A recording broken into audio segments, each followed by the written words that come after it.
may isang mabubuong bagyo sa mga susunod na 2 linggo ayon sa Tropical Cyclone Threat Potential na inilabas ng Pag-asa. Magandang araw Pilipinas, ito ang Pilipinas Weather ngayon. Narito na ating update sa panahon. Kung bago ka lang sa ating channel, please like, share, and subscribe para lagi kang updated sa panahon. Salamat sa iyong suporta. Magandang araw mga kababayan, ngayong araw ng Lunes, February 16 na po tayo mga kababayan. Base sa pinakahuling Tropical Cyclone Threat Potential na inilabas ng Pag-asa, malinaw ang sitwasyon sa loob at labas ng ating bansa. Sa ngayon, walang umiiral na bagyo o low pressure area sa loob ng ating Philippine Area of Responsibility o PAR. At sa mga susunod na 2 linggo, mababa ang tsansa ng pagbuo ng bagyo. Ibig sabihin nito mga kababayan, sa ngayon ay hindi bagyo ang pangunahing banta, kundi ang mga tuloy-tuloy na pag-uulan dulot ng weather system tulad ng hanging amihan, shear line at easterlies. Mga kababayan, sa Week 1 forecast mula February 13 hanggang February 19, 2026, base sa Tropical Cyclone Threat Potential na inilabas ng Pag-asa, sa loob ng unang linggo, walang Tropical Cyclone-like vortex sa loob ng ating Philippine Area of Responsibility o PAR. May maliit na posibilidad ng pagbuo o mahinang low pressure area sa ating Philippine Monitoring Domain o PMD. Ngunit napakababa ng tsansa na ito'y maging isang bagyo. Sa madaling salita mga kababayan, kahit may maliit na disturbance sa paligid, hindi ito inaasahang lalakas o magdudulot ng malawakang pinsala sa ating bansa. Karaniwang ganitong panahon ng Pebrero kung saan nangingibabaw pa rin ang hanging amihan at ang malamig na hangin mula sa hilaga. Sa darating naman ng Week 2 forecast mula February 20 hanggang February 26, sa ikalawang linggo, may posibleng may pagbuo ng isang Tropical Cyclone-like Vortex o TCLV sa bandang silangan ng Mindanao. Ngunit mababa pa rin ang posibilidad na ito ay maging isang ganap na bagyo. Kaya ang Tropical Cyclone Threat Potential ay nananatiling less likely. Ibig sabihin po mga kababayan, maaring magkaroon tayo ng ulan at thunderstorm activity sa ilang bahagi ng Mindanao at sa silangang Visayas, pero hindi ito inaasahan na magiging isang malakas na bagyo. At may posibleng maging rain-bearing system lamang ito kaysa isang mapaminsalang tropical cyclone. Karaniwan kasi sa buwan ng Pebrero ang kaunting bagyo sa ating bansa.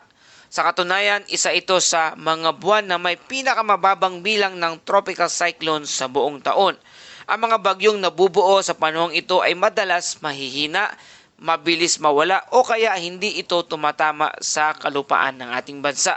Ito ay dahil sa malakas na impluwensya ng hanging amihan at high pressure system na mula sa hilagang bahagi ng Asya. Pero patuloy pa rin po tayo nagpapaalala para sa ating safety reminders mga kababayan. Kahit walang bagyo, tandaan, posible pa rin ang flash flood dahil sa thunderstorm.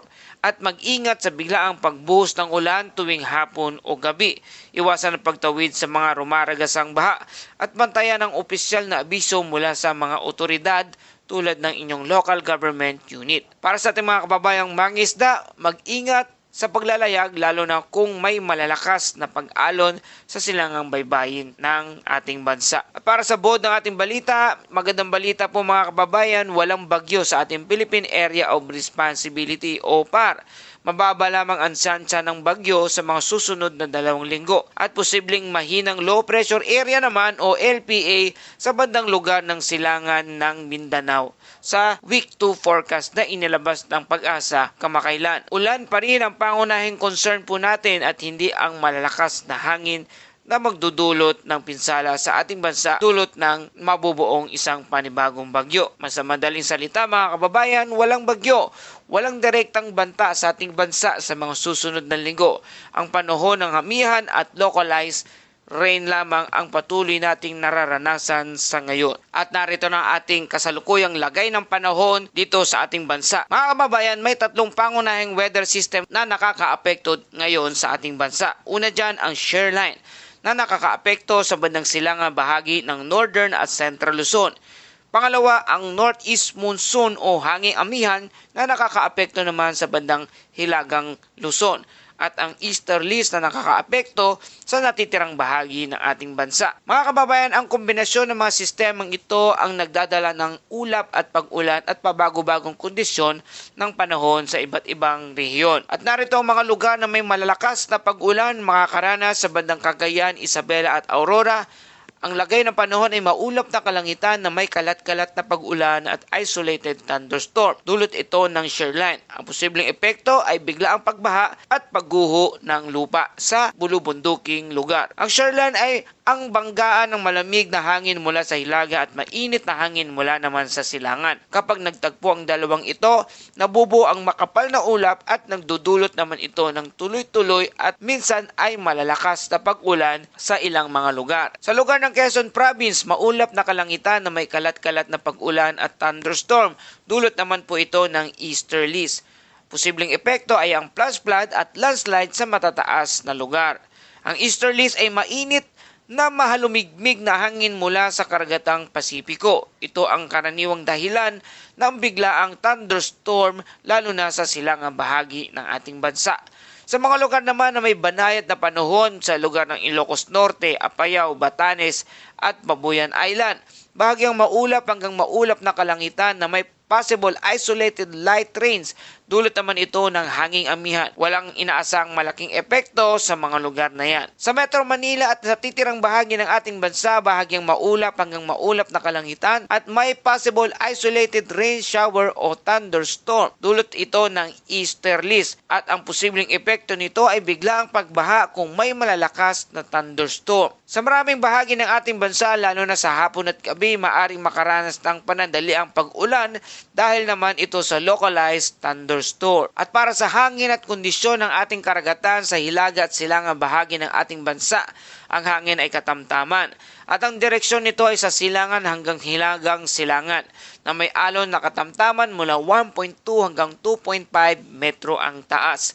Natitirang bahagi ng ating bansa, ang hangin ay mahina hanggang sa katamtaman at ang direksyon nito ay silangan hanggang hilagang silangan na may alon na bahagyang katamtaman mula 0.6 hanggang 2.1 metro ang taas. Mga kababayan, mag-ingat pa rin sa paglalayag lalo na sa silangang baybayin kung saan may mas maalon ang karagatan. Sa ating temperatura, pinakamababang temperatura ay 24.2 degrees Celsius at ang pinakamataas naman ay 29.4 degrees Celsius. Nananatiling maalinsangan at mahalumigmig ang panahon sa maraming lugar.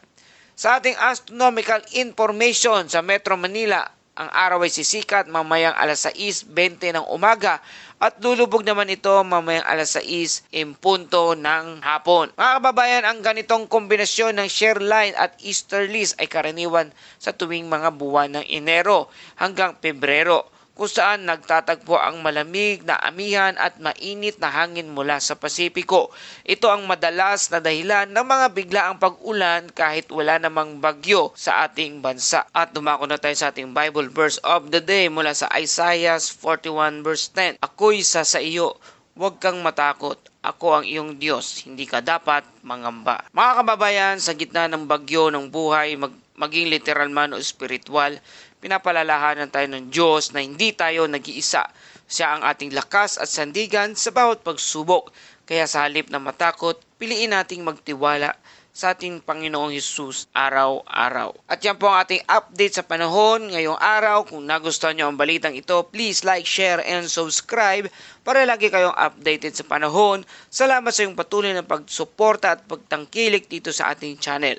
Ito ang Pilipinas Weather ngayon na lagi nagpapaalala, magyanda, magiligtas, mag-alerto. Ingat tayong lahat.